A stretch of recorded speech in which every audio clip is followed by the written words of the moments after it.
Jon Jones. John was teasing me one time. Saw a video that he made. Did I say Jon Jones in a funny way? Jon Jones. And the rankings committee struck again was the headline. I clicked on this bloody elbow, and the rankings come out, right? Tuesday mornings, hot off the presses. Jon Jones, number 2, Islam Makhachev, number 1. Let's look at that for a minute. It's actually an interesting philosophical debate. And what pound for pound is supposed to mean, and I had a debate on this. I had a public debate many years ago with Dominic Cruz. We did it live on the air. And Dominic laid out what you needed to do to be qualified for pound. And it was kind of Dominic's list. Made good sense. But I've heard other people also lay out the criterion for pound and for what it means. And that is the point where I have to correct you. There is something in literature known as poetic license.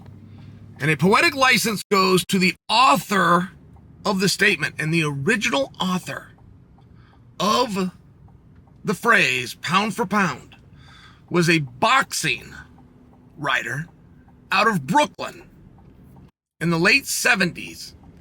And he identified what pound for pound meant, and he's the one that coined it. So I believe that we must default to him. And his entire stance is, if you took size out of it, if you're watching somebody, you observe the skills, you take size out of it completely, who could beat everybody else? So now when we come into MMA, we largely look for who is the most dynamic. But we do get reminded over time. Khabib has reminded us. Islam has reminded us. Merab has reminded us that being the most dynamic and having the most versatile skill set does not necessarily trump being a specialist in one area if that specialty can overwhelm. So it is impossible to watch Jon, a national collegiate wrestling champion. Jon is the most decorated wrestler on the card that night, not counting Bo Nickel, and he now replaces Weidman when Weidman had to come off the card. Jon was a national champion for the junior college, the highest level that he could reach. Jon was actually recruited by Iowa State head coach Chael Sonnen, and Jon ended up leaving college and began training at MMA. But I'm only sharing for you, like, he really is a very decorated wrestler, and he only had one takedown. And by the way, it was sloppy. The takedown that Jon used to take Stipe down is not a takedown that anybody in any wrestling match in the history of the world has ever used. So if we were to remove the wrestling, we're now looking at one of the great kickboxers in the entire division, who, by the way, is very skilled on the ground. I mean, it really is a phenomenal thing to look at. And I'm sitting right outside, guys. I'm in the car. I'm going to walk in here. I'm going to be in Ariel's studio. And Ariel and I are likely to debate this very topic. But we've already had the debate one time. And Ariel did not go with Jon. In fact, he was emphatic that it cannot be Jon. And not anything to do with Jon's skills. Ariel maintained that because Jon has not fought in 3 years, this is prior to this fight, because he has not fought in 3 years, aside from whatever that was with Surreal, that he is disqualified from being amongst the rankings of the greatest today because he is not fighting today. Interesting debate. You can't totally dismiss that.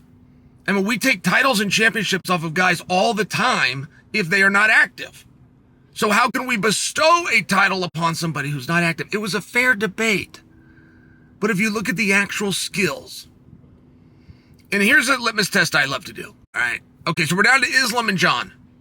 Islam or Jon, one of those two is going to be pound for pound best. All right.